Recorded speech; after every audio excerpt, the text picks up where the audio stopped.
I'm CBS News Chicago Chief Meteorologist Albert Ramon. March 1st marks the beginning of meteorological spring, and as we wrap up February, we're wrapping up another month in winter with above average temperatures. Matter of fact, during parts of February, we had daytime highs running 20 degrees above average. And when it comes to snowfall, it hasn't been above average. It's been well below average. Here's a look at the measurable snowfall at O'Hare, November, December, January, and now February, well below average. The average in that time frame, about 16 inches of snowfall.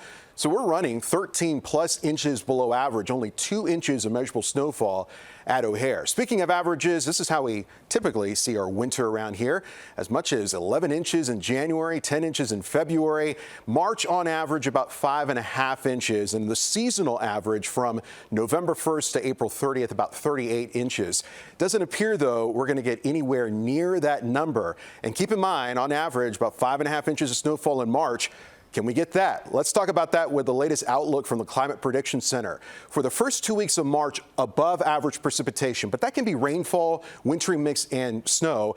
But according to the temperatures, it looks like it's going to be mainly on the liquid side with above average temperatures in the forecast, at least for the first 2 weeks of March. Something, though, interesting happens as we head towards the second half of March. Below average temperatures begin to move on in, and that kind of matches up with some above average precipitation. But that doesn't necessarily mean that's going to be snow, because we start to see a rapid rise when it comes to temperatures during the month of March. The average high on March 1st in Chicago is 41, and by the end of March, the average high at 53. So even though the second half of March may feature below average temperatures, that still could mean temperatures above freezing, and that's why a lot of snowfall in the forecast for the month of March doesn't look all that likely. One thing that does happen, our days get longer as far as sunlight goes. On March the 1st, sunrise at 6:25, sunset at 5:40 p.m. We have that time change. It happens Sunday, 2 a.m. on March the 12th.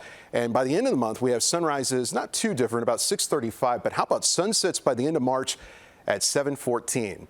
We'll leave you with this, the spring outlook when it comes to weather here in Chicago, above average precipitation, but about average when it comes to temperature.